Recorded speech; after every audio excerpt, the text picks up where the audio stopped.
When we're young, we have an amazing, positive outlook about how great life is going to be, but somewhere along the line, we forget to dream and end up settling. Join Up Dots features amazing people who refuse to give up and chose to go after their dreams. This is your blueprint for greatness. So here's your host, live from the back of his garden in the UK, David Ralph. Yes, hello there. Good morning, everybody. Good morning in Join Up Dots land. This is going to be another belter of an episode because already had this guy on the show. Yeah, he appeared back in episode 9 of Join Up Dots. He was one of the very first. And as we spoke about on the first show, some people are born to make money. Others are born to provide value to others. And our guest certainly was born to do both. Now, from his early days in school, he knew how to hustle, zigging whilst others zagged, zoning in opportunities while others looked the other way. And he made money as a young man and knew that this was the way he wanted his life to be. But life in school is, I suppose, child's play compared to what is in store when high school bell rings for the last time and you're thrust out into the big wide world to fend for yourself. Now, I guess knew this, and even before leaving high school was creating a path that would lead him to where he is today. By enrolling into an MLM course, he learnt the skills of rapport building and developed the ability to create connections with people from all forms of life. And this is probably the most important skill that any entrepreneur could hope to have.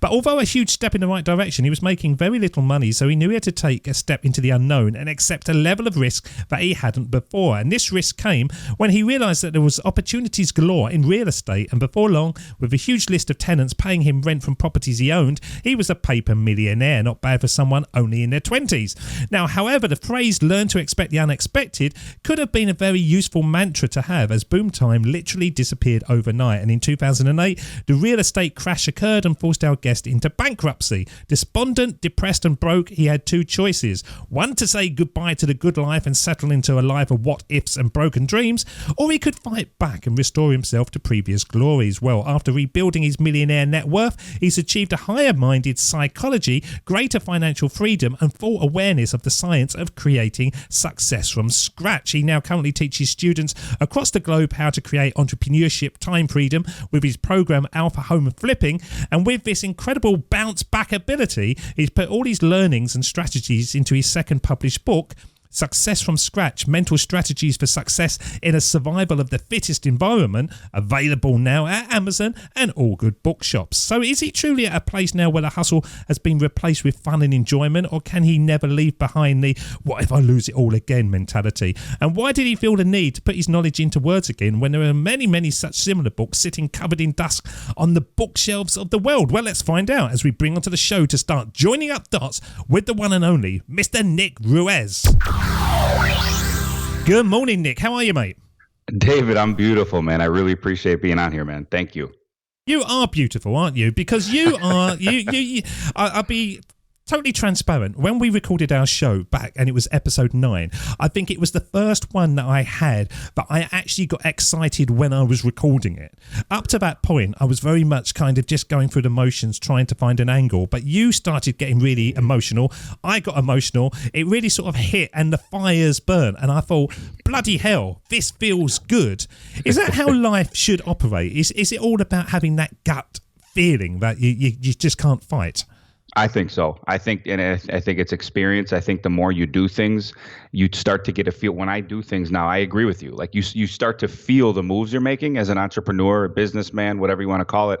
And I agree with you. And then when you can have emotion mixed with your business, I love it. I thrive off of that. I live off of that. There's a high that I get from that is like nothing else. And you almost feel the threshold being crossed, but you can't like put it into words. Is that kind of where you're going with this? Well, it's exactly where I was going, but you can say it so much better because you're a professional. And you're a comedian, so we're going to have a fun show here. We will do all right for ourselves. But I remember the last time that we spoke, you were very much not burnt out by the hustle, but I think aware that there was better ways. Hustle takes you to a certain point, but cleverness replaces it. Are you still on that journey now? Because at your core, you're a hustler, aren't you?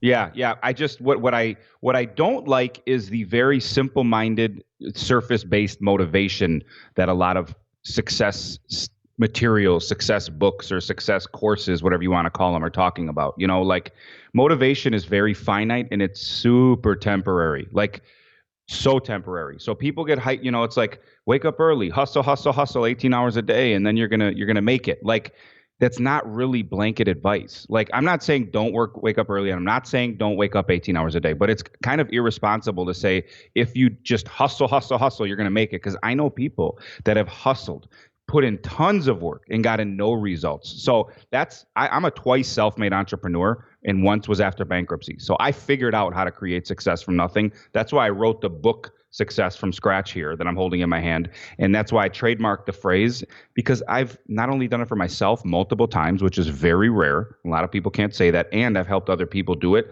I know what it takes to create success from scratch. And it's not these generic things that most people talk about. No one has read what's in this book. And that's what I'm excited about. This is like the subtitle, Mental Strategies for Success in a Survival of the Fittest Environment. Like this is learning the game of chess, which is strategy, which is you don't have to break your back to create success from scratch. You just have to make the right mental chess moves. And I packed as much as I could in here. I do a lot of it automatically because I'm ingrained to do it. So, but I dissected it all consciously. I mean, I went all the way back and I broke down, how did I do this? How did I do this twice? Like, some people that create success one time, God bless them, maybe certain stars aligned or whatever, where that kind of put the wind behind their back to help them. You can't say that with me because I've done it from nothing 2 times, and once was at 0 financial resources after bankruptcy.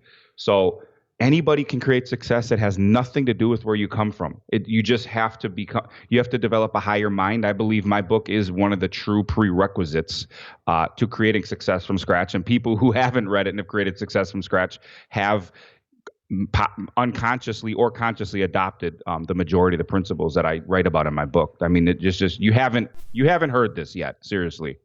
Do you know, Nick, I pride myself on having authors and people coming onto my show to plug something and getting all the way through it and not mentioning it once. I pride myself on that. And afterwards I go, oh, I didn't even mention it. Should I come back for a second go? And I think, no, you missed out. You got that in there. Now, what I want to know about this, because what you said, which is very interesting, is that deconstruction of natural talents, the things that you do naturally well, which are your most valuable attributes. More often than not, you can't explain them. It's just kind of what I do. Was that really a struggle to sort of go back and actually sort of break down your super talents? You know what? It's funny. And let me highlight this. And by the way, first of all, it's the things I wrote in this book, the beauty of it is, really nothing's like a true plug. Like my life thesis, when I speak, like I think about like the things I do, and it's like it's my book. Like that's why I'm so excited about this. Seriously, is because it just wraps up a lot of the way I think as a businessman and as a person. But is it a struggle to dissect things that I do naturally now? Sometimes it can be. Like I'll sit there and I'll teach people, whether it's about real estate or anything else. Like I have, believe me, I wasn't born with any of this. This is just from doing. This is from stumbling. This is from making a lot of what I call, and which is one of my theses, rough draft moves, which is a core chapter of my book. I stumbled more than anybody. Like I've made so many mistakes, but that's what brought me to my quote unquote talent, if you even want to call it that. I don't believe I was born with any entrepreneurial talent. Okay. I just stepped up to the plate and kept swinging the bat and striking out so many times that eventually I figured out how to make the ball connect with the bat, period. So what happens is once I started connecting the ball with the bat very regularly and eventually like quote unquote knocking things out of the park, people would look and be like, oh, dude, he's just a natural talent guy. No.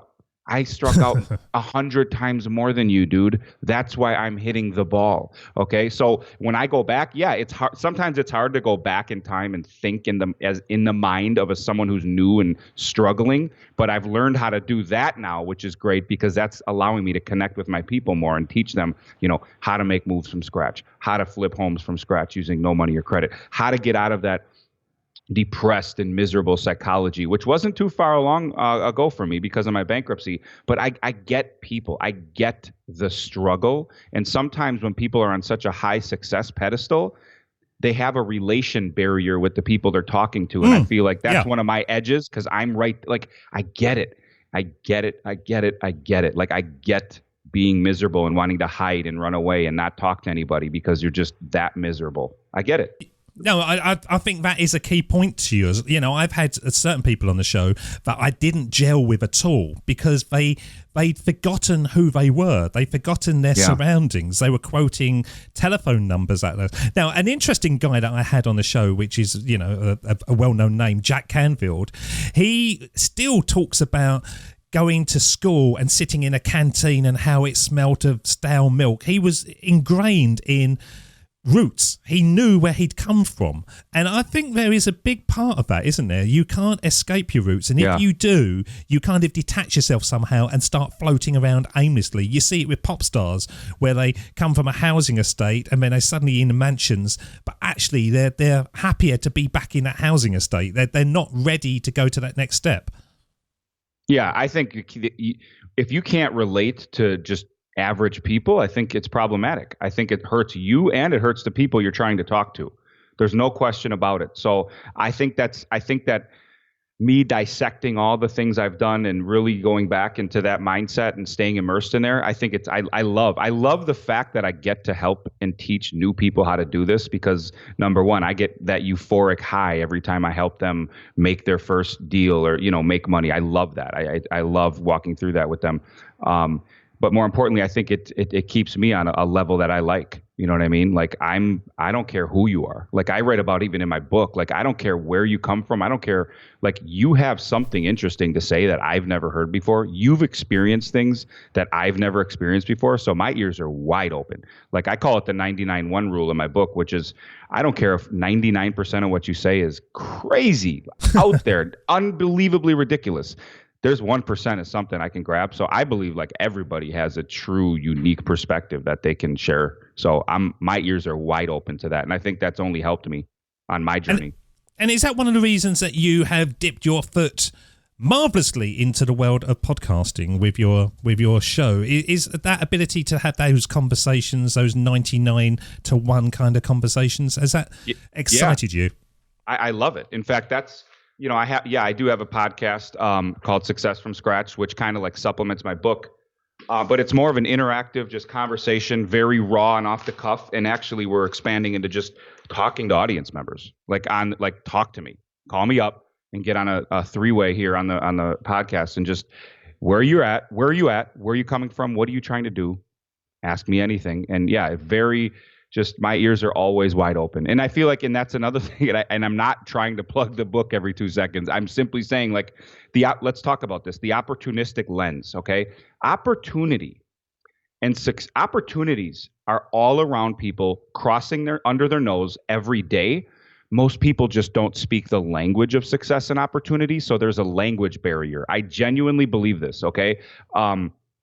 And I use the example because it's based on the lens you're wearing. Most people are wearing a lens over their eyes that's been conditioned to be on there from people, events, circumstances from the first day they've been alive until now, and they don't realize it. So it's very important to understand that. I use a comedian as an example, right? He has a comedic lens. He walks in and does average things in a grocery store. He buys a few things, checks out, and he has 15 minutes worth of comedic material because he sees funny. He has a funny lens over his eyes. He sees funny.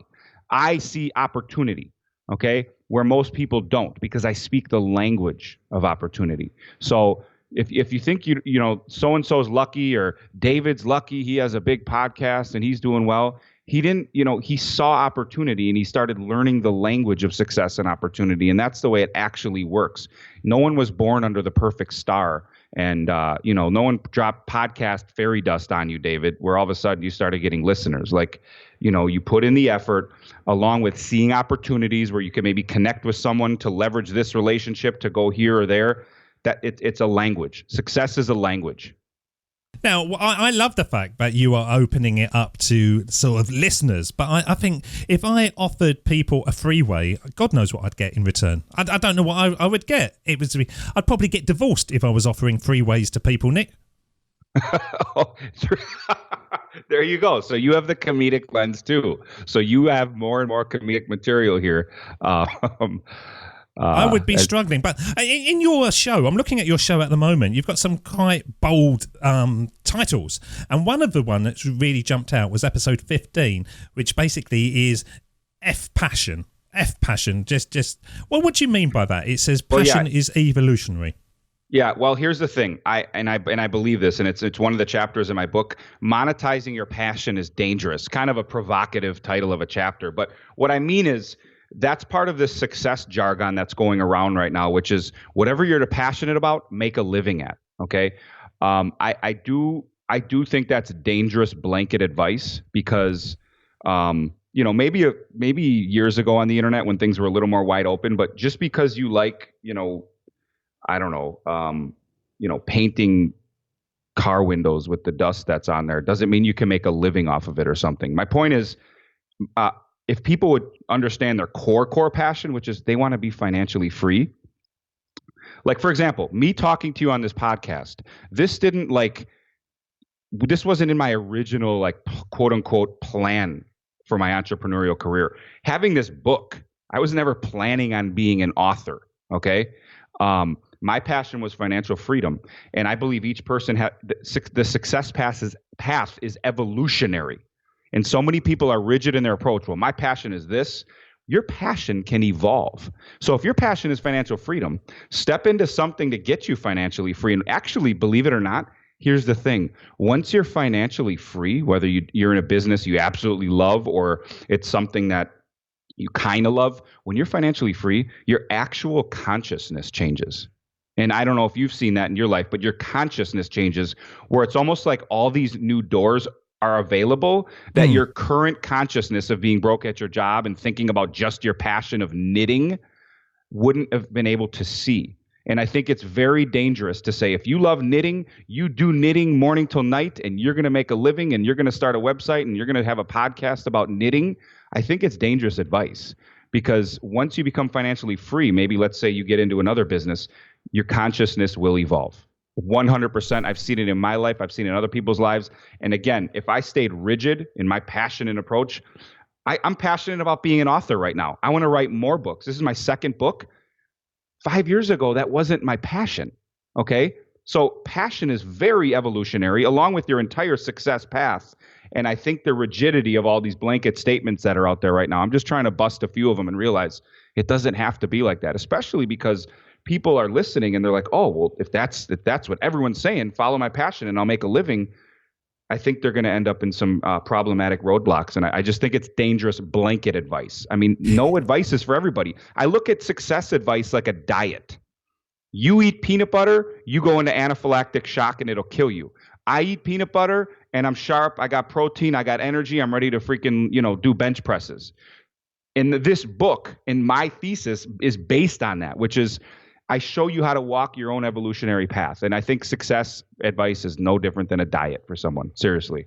Yeah, but don't you think when they say follow your passion, what they're sort of saying in a roundabout way of if you go for something that you love, when things get difficult, when things get tough, you're more likely to follow through. If you just go for something that is going to bring a load of money in and you don't really love it, then it's going to be even easier to stop. I think what you're saying is the better context around that advice. But I'm saying so many people are just saying in this day and age, there's opportunity everywhere. Do what you love and you'll make a living without the more context around it, which, yeah, I agree. And by the way, being financially free, since when has being financially free for yourself and your family not been a core item that would make you go through any hurdle, bump, bruise, etc.? You know what I mean? Where did we forget that? If you want to be free and spend time with your family, that should be able to get you through some bumps and bruises. And if it doesn't, that's a problem in itself.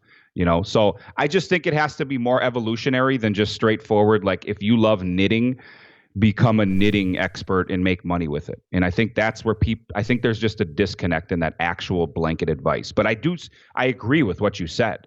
If you hate what you're doing, you're going to have a hard time going through the serious trials and tribulations. I do agree. But I just think that the general statement that's being made is wrong. Let's play some words now then, and sort of like, because I'm going to be fascinated to see your spin on this. Slightly different from what we're talking about, but almost the same as well. My father could have been a great comedian, but he didn't believe that that was possible for him. And so he made a conservative choice. Instead, he got a safe job as an accountant. And when I was 12 years old, he was let go from that safe job. And our family had to do whatever we could to survive. I learned many great lessons from my father, not the least of which was that you can fail at what you don't want. So you might as well take a chance on doing what you love. How do you take those words, Nick? Yeah. No, I love that. I've actually heard that speech. And again, I don't want this to look like I'm opposing doing things you love. I just think that sometimes the things you love can't be 100% monetized. So I think it just has to be evolved, and eventually you can do things you love. And some things you love can be monetized. I just think there's certain things that people are passionate about that aren't going to take them where they think they want to go. And I just don't want them to be stuck. Well, I'm going to keep doing this, and all of a sudden it turns into something that they don't love. But I do agree. Like, I'm passionate about what I do. I feel blessed. I'm an entrepreneur. I'm a real estate entrepreneur. But again, I was open-ended on my passion because I knew I wanted financial freedom. I knew I wanted, location independence and all these other things. And again, if I stuck with, real estate, which was my core love, and didn't stay open-minded to evolve into new things, I wouldn't be writing. I wouldn't be talking to you. I wouldn't be podcasting. And, once you start, I do believe once you become more and more financially free, your passion will evolve and you'll start to see more doors open. I just think the rigidity of everything, including just, this is what you do. You wake up early, you write down your goals, you hustle for 15 hours a day. It's problematic because I've seen people hustle for 15 hours a day for a long time and have zero results. I see it with people, and you just have to be open for evolution. But loving what you do is important. I think certain things that people love aren't as monetizable as they think they are. And if you're truly trying to make a living for your family, you need to really question that. That's what I'm trying to say. It does fascinate me doing this job where so many people are building businesses around something, but I think to myself, really? There's been about 3 or 4 people that have come through to me on the show, and I've accepted, I think, 2 on the show, that have basically built a whole business around getting up early. Get up early and go to bed at the same time as a toddler. And I think to myself, this is madness. Why do you want to get up at 3 o'clock in the morning and go to bed at 6 o'clock at night? But these people are building whole businesses around this. It is unique. I mean, I've seen very, very unique businesses. I 100% agree. And if they're passionate about it, God bless them. And I just don't want this to be taken as, I'm not saying go for the money, forget your passion, because that's also blanket advice that I 100% disagree with. I'm just saying it's not black or white. There's a spectrum of this, and I just think people need to stay open to, if the goal in like when your passion is being financially free for yourself and your family, that's a beautiful passion. Okay. And you can go down certain paths, but I just it excites me that I don't know what I'm going to be doing 5 years from now in a good way. And you too, David, in 5 years, as an entrepreneur, the beauty of it is your path could take you to where all of a sudden, next year you interview a guy who says, hey, David, I want to show you X, Y, and Z. And then all of a sudden these doors open into directions that you don't know exist yet. To me, that's exciting. To me, that's the true evolutionary process of success. And that's the beauty of doing a podcast like this. You get introduced to so many people, but all of a sudden something could land in your lap next March that you have no clue about right now. Okay, that's the success evolutionary process. Let's slow this down and let's talk about something that keeps on popping into my head as you're talking about it, and it's the going for a goal, achieving. And I'll give you an example: financial freedom. Okay, I remember working my butt off to become financially free for my family, and when I achieved it, I kind of felt nothing. I sat there and okay, I've done it now. There wasn't that excitement that I thought, oh, this is going to be amazing. This is going to be brilliant. It was just kind of flat. How do you keep the excitement up in your life? Because I'm crap at celebrating. Are you a great celebrator, or do you just blink and move on to the next thing? That's a good question. No one's really asked me that before. And I do celebrate, but I think I could a little more. I'm so passionate, obsessed with the process of entrepreneurship. Like, here's the thing about me. I'm like an entrepreneur, meaning I'm not like married to any specific business process or even real estate or anything like that. I I am obsessed and passionate with the process of business and entrepreneurship. So it's like my hobby. Like business is my hobby. So it's almost like I've intertwined celebration and like rewards with growing my businesses. And that's not as common as most people would look at people. You know, I'm a unique person that way. But I do like celebrating, but I'm not one to like close a deal and then go out and like buy a new watch or, you know, buy a new shirt. Like I just don't care about a lot of like physical items, you know, for me, time, you know, like freedom is a cash purchase. Like that's the way society is set up. And I write about that in my book. You have to write a check to be free. And to me, time is the most valuable resource that a human has. And when I have time freedom, which takes actual financial, you need dollars, you need pounds, you need euros, whatever your currency is, you need that to actually have your time. You have to pay for time. You have to pay for your present and future time. And that's just so valuable to me. So I love having time freedom, and that's my celebration to do what I want, when I want, how I want. And again, maybe I don't, buy as many things, but that's not what celebration is to me.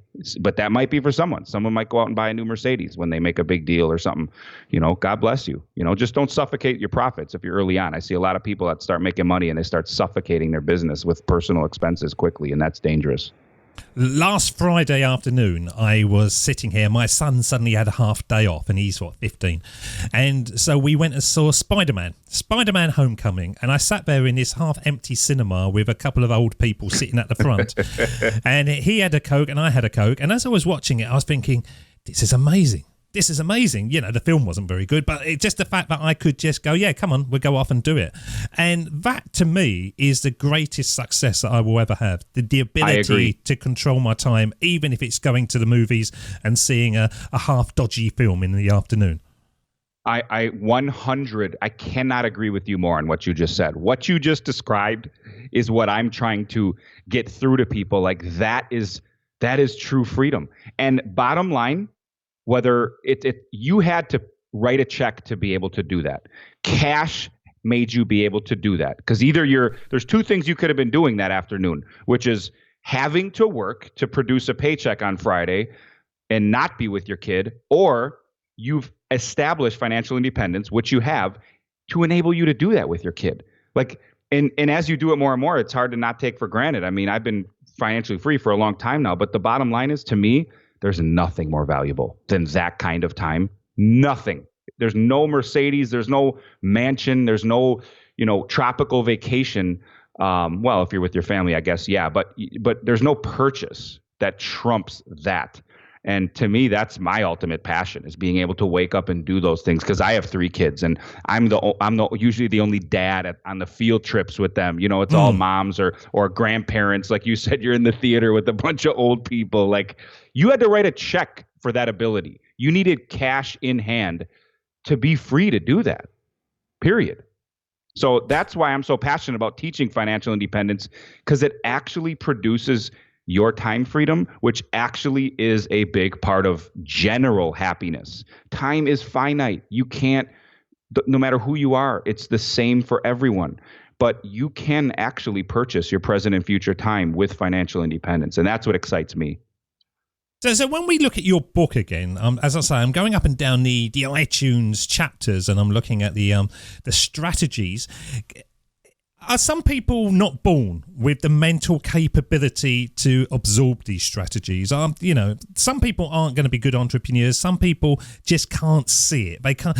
I'll give you a classic example. My mum, she just cannot see it. She believes that everybody has to go to work to earn a living and then come home. And I say, there's many different ways. Yeah. But what happens if it ends? Yeah, well, it won't end. It's the internet.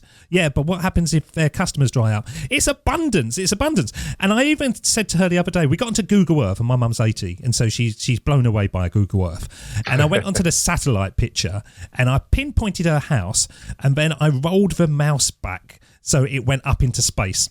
And I said, look at that. I said, how many of your neighbours do you need to be independent? Well, let's go out further. Look, this is just your road. If you just had the customers here, you'd be a millionaire. Let's go further. It was so abundant. But she still couldn't get it. She still couldn't get the fact that that was less risky than actually going into a job and then somebody putting their hand on their shoulder and saying, sorry, mister, we don't need you anymore. Just couldn't get it. So are some people, do they not have that mental capability and they just can't see it? I have the perfect answer. I mean, the bottom line is your mother was conditioned a certain way based on her external circumstances, the people around her, and events in her life. And I focus heavily on this. In fact, my book is basically 2 parts. And I'm glad you asked this question, because the first part is understanding why you think like that. It breaks down your current perception and then sheds light on a new perception that you need and how to develop it. These are higher level things. These aren't the fluffy, generic things most people are used to reading and hearing about in motivation and fluff. Like, these are higher level, higher conscious mindsets, seriously. And they are more advanced, but anybody can adopt these. There's a spectrum of how far you've been conditioned. Like, I agree with you. I know a lot of people. It has nothing to do with her genetics or the way she was born. Okay. She's been conditioned for decades to believe certain things. And the longer you're conditioned, the more it's going to take to unravel that conditioning. But look at you. In 2 seconds, you went on Google Earth and you probably already peeled back some of that disbelief. Now, is she all in and says, does she want to start a podcast? No. Does she want to, start selling on eBay? No. But within that small little event, David, you were able to peel off a sliver of the layer of disbelief where she's like, or she's at least scratching her head. So you don't know my mum, Nick. You don't know my mum. She's like she's like granite. There's no peeling off granite. And but my point is, we are who we are because of prior conditioning. Like, you are David Ralph at this exact moment based on everything you've experienced combined with your unique DNA. So everyone has a unique DNA. We're born with a certain architecture, I believe, like where we're drawn to certain things, et cetera, et cetera. But I do believe that there's a lot of nurture throughout our life that can really, drastically shape who we are as people. And yes, I mean, poverty and broke is psychology. Abundant and wealthy is psychology. And that's what I'm trying to tell people is oh my God, one of my favorite chapters in the book, chapter 2, success is taught out of us. Success is taught out of us. You look at babies. I have kids. You have kids. Raw human nature is to keep going till you get what you want. Keep standing up until you don't fall. Stack 5 items on top of each other to get that thing that's on the counter that you can't reach. Like, we are wired to succeed and be persistent and resilient. But when enough adults say, you know what, that's dangerous, you better stop. You know what, little Johnny, that's dangerous, you can't go there. You know what, that's going to waste your time. Let's go with the safe stuff over here. You're slowly conditioned out of it, and it starts with childhood. We are conditioned out of our own hardwired success. I genuinely believe it. So tell us your crazy story. There's a chapter, Nightmare Decision Making, crazy story, and that's pricked my interest. Crazy nightmare decision making. Let's see, where is that? Chapter 16, is it? 16 is opposing forces. Oh, does the podcast not run in the same chapters as your book? Oh, you know what? That's more off the cuff, and I kind of go into different tangents on the podcast. Yeah. So, sorry. Yeah, the podcast episodes and the chapters do not align. The podcast no problem. is unbelievably off the cuff. And we just spew things that coincide with the book, but then we go off on crazy tangents. So I actually, that one is not fresh on my mind, to be honest. No, don't worry. Crazy decision making. Crazy decision making. If I could be bothered, I'd edit it to make it look professional, but I can't be bothered. We just leave that in, and we just move seamlessly on to the next stage. So sure. How quickly can somebody sort of change their life? They pick your book up. They're sitting in a cubicle at work. Can they start getting strategies instantly, or is it something that they have to deal with exercises and then masterminds? How quickly can the book change their life? I mean, it's going to shift you mentally. This book will change the way you think. So it's designed to where once you read this book and literally turn over the last page and you're done, your entire perception is different. So this is not the 10 steps to success. Do this, check. Do this, check. And after 10, you can start being successful. This book changes the entire way you think. It teaches you the language of success and opportunity. This whole thing about, write down your plan, the 10-step plan to succeed. Well, I love the quote, and I live by, Mike Tyson's quote, which is everyone has a plan until they get punched in the face. Like getting punched in the face is the standard in entrepreneurship. I've been an entrepreneur my entire adult life. I'm 36 years old. I've been doing this 17 years plus as a kid. Like, getting punched in the face is required frequently, okay, to be successful as an entrepreneur. So when you write out your quote unquote 10-step plan to succeeding and you get whacked on step 3, how's approaching step 4 looking? You might be so unconscious where step 4 looks completely different. So I want people to understand that rough draft moves is the key to all of this. And I break it down in my book. It's one of my theses. Like, you don't need to know everything. Make a move and analyze the actual data from the move you made that actually happened in the real world. You can whiteboard and spreadsheet out all your plans and what if this and this is my business plan. That is all theory. You are analyzing data in an imaginary world. A rough draft move is, hey, I know a little bit, I'm going to make a move. You know what? 99% of that sucked. I stumbled, I stuttered, I broke it. It's wrong. But that 1%, that's valid. Then I can build off of that seed and make another rough draft move. So many people want to see their entire map before they start. And that's dangerous. And it's going to keep you from making a single move. So yes, when you read this book, your whole perspective will change. You will people hashtag all the time, rough draft moves everywhere, because it gets you to where you want to go quickly. Like, your whole life could look different in the next 12 months if you just embraced one of my chapters, which is rough draft moves. Your entire life. Because most people have never made a rough draft move because they're too busy in pre-action analysis, I call it. Analyzing stuff that isn't real. Do something and analyze what you did, which is actually in existence in the universe. That matters. Okay? When you started your show, you didn't know everything. You've made so many mistakes in 800 some episodes, like you told me. So many mistakes. But you didn't even know those mistakes existed because you had the perfect business plan on episode 1. And you're like, oh, okay. And I'm sure you've referred back to your original business plan if you even had one. And you're like, okay, like there's no way. That's a fascinating point, actually, jumping in there, because when I launched Join Up Dots, I launched it as a podcast. I had no comprehension what I was going to do once it became successful. And there was a big part of my life, I was just churning out the shows, thinking, what do I do with it? I don't want to do this and I don't want to do that, and I'm seeing what other people are doing, and so I just carried on ploughing through. And then it found its thing. Totally, as you were saying before. But I think if I had a business plan at the beginning, I think I would have lost out on the real gold. I think I would have settled for something earlier on in the journey.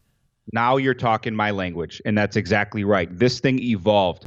What you're doing on episode 800 and whatever we're on, again, if you had a rigid business plan, which again is a very common like success preaching out there that I'm trying to, keep people away from, you may not be doing exactly what you're doing right now. You left it open-ended. And guess what? When you're at a point where you started gaining some real following, you're like, this could be a business, you made a rough draft move. Maybe it was right. Maybe you got whacked in the face, but at least that didn't work, or it did work and you got confirmed. Like, it's true evolution. Like, this is Darwinian capitalism we're living in, and the economy is nature. So you make a move and nature will either confirm it or eliminate it for you. The market's the market. So I want people to be clear as entrepreneurs too. You have to evolve. Okay. And that's part of what my bankruptcy taught me, is what you're doing yesterday may not work tomorrow. In fact, in this technology age, it probably won't. So the economy will eliminate people who don't adapt and evolve, and they will reward people who do. So again, you're on 800 and something. When you're on 1200 and something, things may look a lot different. And to me, that's exciting, because that only opens more and more doors. Well, let's play some words now that we play every day on the show. And you would have heard these, but they're worth hearing again. Steve Jobs. Of course, it was impossible to connect the dots looking forward when I was in college, but it was very, very clear looking backwards 10 years later. Again, you can't connect the dots looking forward. You can only connect them looking backwards. So you have to trust that the dots will somehow connect in your future. You have to trust in something, your gut, destiny, life, karma, whatever. Because believing that the dots will connect down the road will give you the confidence to follow your heart, even when it leads you off the well-worn path. And that will make all the difference. You could sit in a bar with Steve Jobs and probably have a very good conversation because they're like kindred spirits. He was somebody that very much went with gut intuition and worked through his issues. And because of his issues, he came back stronger. Yeah, no, I love that. And in fact, that goes a lot with my rough draft move thesis, which is make the move. You can't, I mean, I agree. Like you don't know the exact dot connection, the business plan connection now, but if you make enough rough draft moves, you can rewind and be like, oh yeah, that led to that. And then that led to that. And that would lead to that. You don't know where your success can lead you until you make those moves. The problem is most people are scared to make those moves because they want all the data. They want all the quote unquote data and information up front. Well, guess what? Success doesn't work that way. The most successful people you know didn't have all the data, nor did they need it. You don't need all the data. What you need is a little bit. I'm not saying jump in blind. I'm saying make a move. Use that data from the actual move you made to work to the next move. The data's in the prior move, or in Steve Jobs, and this is what I believe, and in Steve Jobs' language, the prior dot. That's where the data is.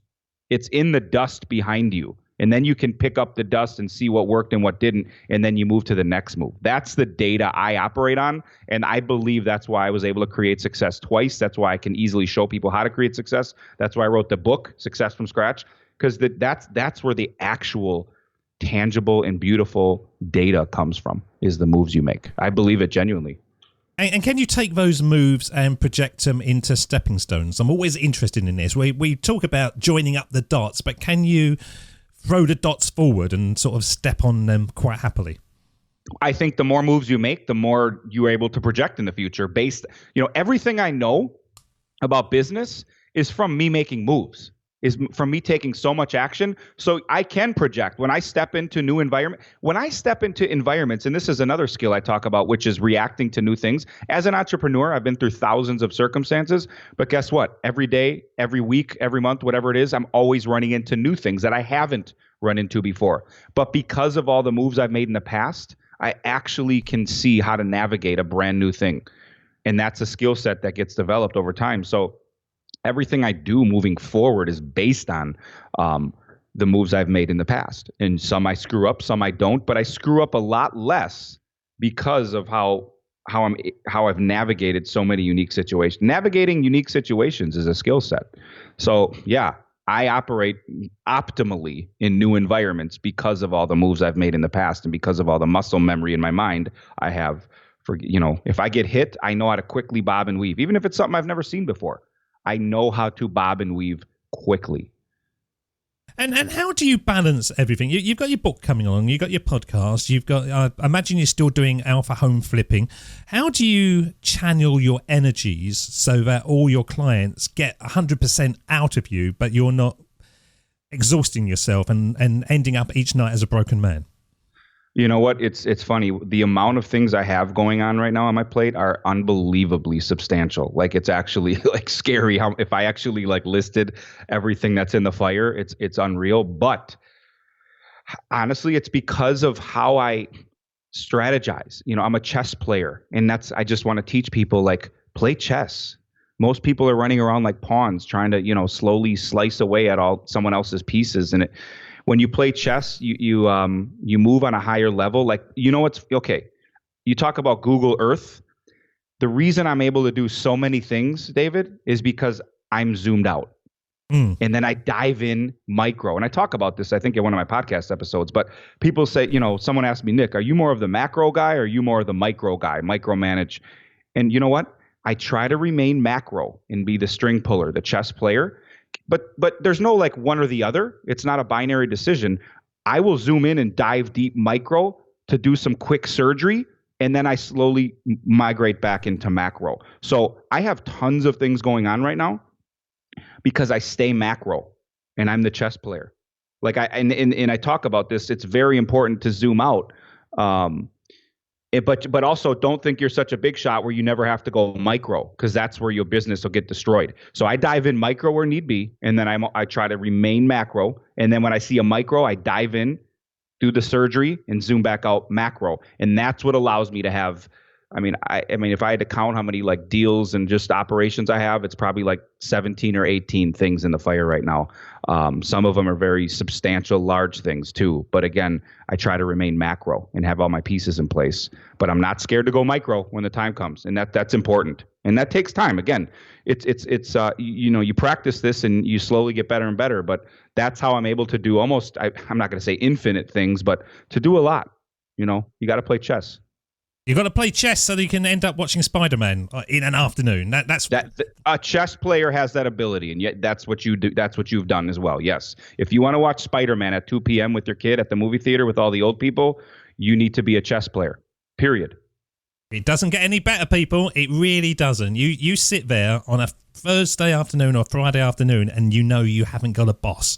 And I tell you what, it's worth everything. It really is worth everything. Yes, it is. What we're going to do now, Nick, we're going to bring the show to an end. You've done this before, but this time we're going to send you back in time to have a one-on-one with your younger self from the last time that you came on the show. So we're talking about a couple of years ago. So if you could go back in time and speak to the 2 year ago Nick, what advice would you give? Well, we're going to find out because I'm going to play the theme, and when it fades, you're up. This is the Sermon on the Mic.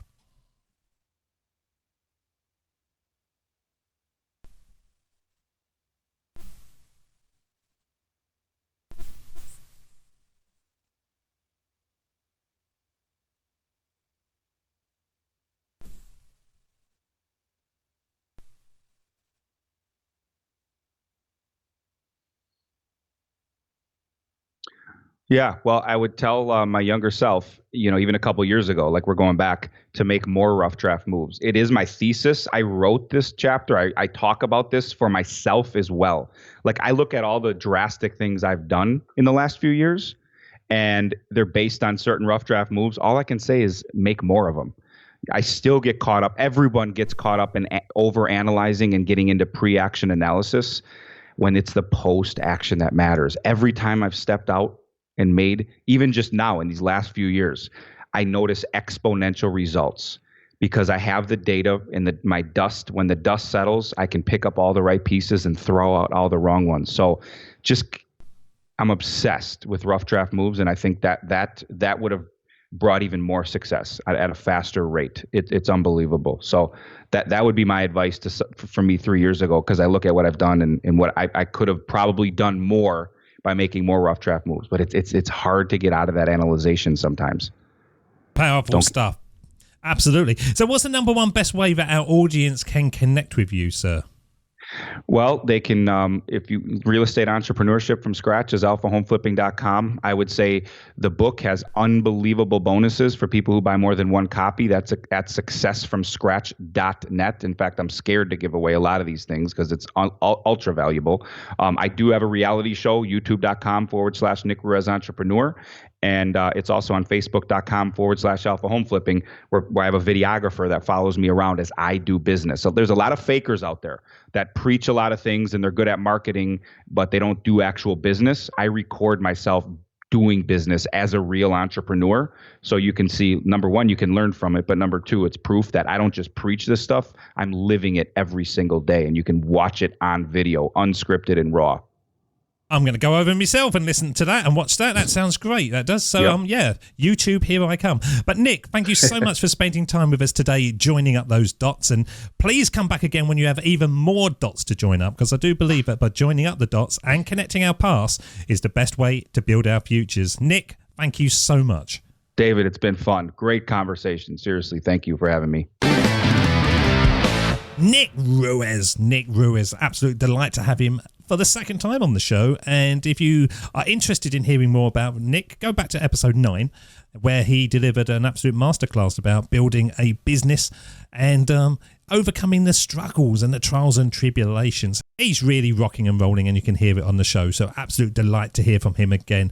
But it'd be an absolute delight to have all of you guys here again when we come again to your ears with another episode of Join Up Dots. Thank you so much for listening, and we will see you again soon. Cheers. See ya. David doesn't want you to become a faded version of the brilliant self you were once to become. So he's put together an amazing guide for you called the 8 Pieces of Advice that every successful entrepreneur practices, including the 2 that changed his life. Head over to joinupdots.com to download this amazing guide for free, and we'll see you tomorrow on Join Up Dots.